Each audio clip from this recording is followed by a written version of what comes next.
جماعت اہل حدیث کے مفسر مولوی صدیق حسن بھوپالی لکھتے ہیں کہ ولادت شریف مکہ مکرمہ میں وقت طلوع فجر کے روز دوشنبہ شب دوازدہم ربیع الاول عام فیل کو ہوئی۔ جمہور علماء کا یہی ہے قول، اور ابن جوزی نے اس پر اتفاق نقل کیا ہے۔ کتاب کا نام ہے الشمامۃ العنبریہ من مولد خیر البریہ، صفحہ نمبر 7۔ علامہ سلیمان ندوی دیوبندی مسلک کے لکھتے ہیں کہ آپ صلی اللہ علیہ وسلم کی پیدائش 12 تاریخ کو ربیع الاول کے مہینے میں پیر کے دن حضرت عیسیٰ علیہ السلام سے 571 سال بعد ہوئی۔ کتاب کا نام ہے رحمت عالم، صفحہ نمبر 13۔ اور اہل حدیثوں کے مشہور مولوی عبدالستار، جنہوں نے پنجابی نظم میں ایک مشہور کتاب لکھی، کتاب کا نام ہے اکرام محمدی، اس کے صفحہ نمبر 270 پر لکھتے ہیں کہ 12ویں ماہ ربیع الاول راسوں سوار نور این فضل کے نو تشریف لے آیا پاک حبیب حقانی، یعنی نبی پاک صلی اللہ علیہ وآلہ وسلم 12 ربیع الاول سوموار کی رات کو تشریف لائے۔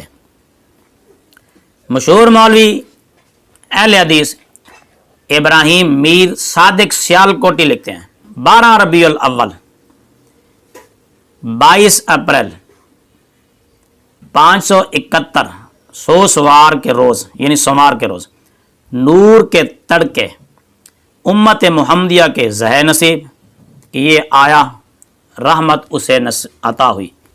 کتاب کا نام ہے سید الکونین۔ دیوبندی مسلک کے مشہور عالم ابو القاسم محمد رفیق دلاوری لکھتے ہیں کہ حضرت احمد مجتبیٰ محمد مصطفیٰ صلی اللہ علیہ وآلہ وسلم دوشنبہ یعنی سوموار کے دن 12 ربیع الاول صبح صادق کے وقت مکہ معظمہ کے محلہ شعب بنو ہاشم میں اس مقام پر ظہور فرما ہوئے۔ کتاب کا نام ہے سیرت کبریٰ، جلد نمبر 1، صفحہ نمبر 224۔ دیوبندی مسلک کے مشہور مفتی مولانا محمد شفیع کراچی والے لکھتے ہیں کہ نبی پاک صلی اللہ علیہ وآلہ وسلم کی ولادت باسعادت سوموار کے دن 12 ربیع الاول کو ہوئی۔ کتاب کا نام ہے سیرت خاتم الانبیاء، صفحہ نمبر 20۔ اور مزید لکھتے ہیں کہ یعنی مفتی محمد شفیع صاحب لکھتے ہیں کہ آپ صلی اللہ علیہ وسلم کی ولادت کے متعلق مشہور قول 12ویں تاریخ کا ہے، یعنی ربیع الاول شریف کی 12ویں تاریخ۔ دیوبندی مسلک کے مشہور عالم علامہ اشرف علی تھانوی لکھتے ہیں جمہور کے قول کے موافق 12 ربیع الاول تاریخ ولادت شریف ہے۔ کتاب کا نام ہے ارشاد العباد فی عید الملاد، صفحہ نمبر 5۔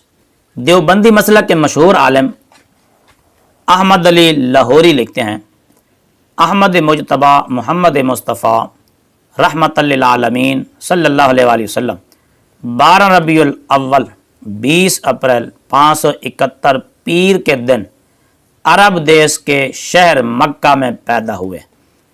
کتاب کا نام ہے ہفت روزہ خدام الدین، صفحہ نمبر 7۔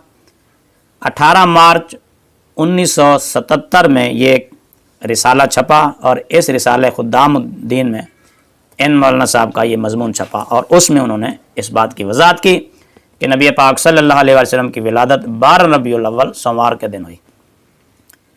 جماعت اسلامی کے بانی مولانا مودودی لکھتے ہیں ربیع الاول کی کون سی تاریخ تھی، اس میں اختلاف ہے، لیکن امام ابن ابی شیبہ نے حضرت عبداللہ بن عباس اور حضرت جابر بن عبداللہ رضی اللہ تعالیٰ عنہ کا قول نقل کیا ہے کہ آپ صلی اللہ علیہ وآلہ وسلم 12 ربیع الاول کو پیدا ہوئے تھے۔ اس کی تصریح محمد بن اسحاق نے کی ہے، اور جمہور اہل علم میں یہی تاریخ مشہور ہے۔ کتاب کا نام ہے سرور عالم صلی اللہ علیہ وآلہ وسلم، صفحہ نمبر 93، جلد نمبر 1۔